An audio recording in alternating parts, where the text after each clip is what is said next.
Okay, so a baby's goal. So I'm talking about what a baby does. So between um, birth to about, I'd say 18 months, um, they're little scientists. They're not able to communicate. They're trying to figure out the world. They're putting things in their mouth. They're getting into trouble. They're grabbing. They're doing all these things. And it's really important for us to set up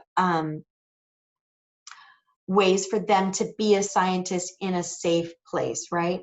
And so they're not trying to drive you crazy.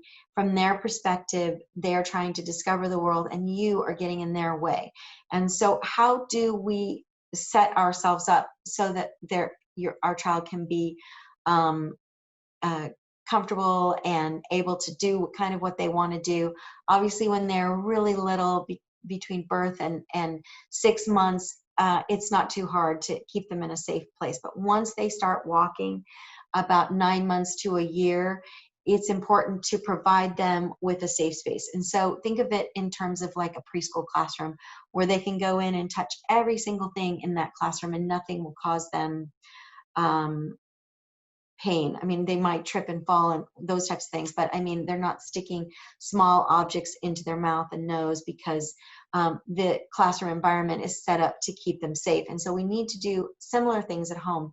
And that means that we set up safe environments. So think about putting up baby gates, and so that you set up an area that your child can run from one side of the area to the other without really doing anything that would upset you or would cause them harm. So obviously you don't want to make the bathroom available to them because it's a danger. They can drown, right?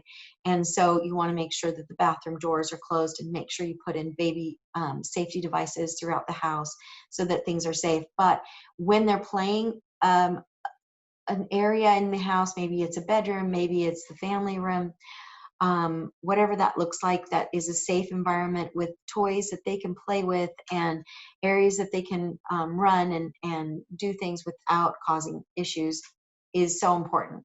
And it is a win-win, because if they're in a safe area and they can pretty much do what they want, they're going to be happier.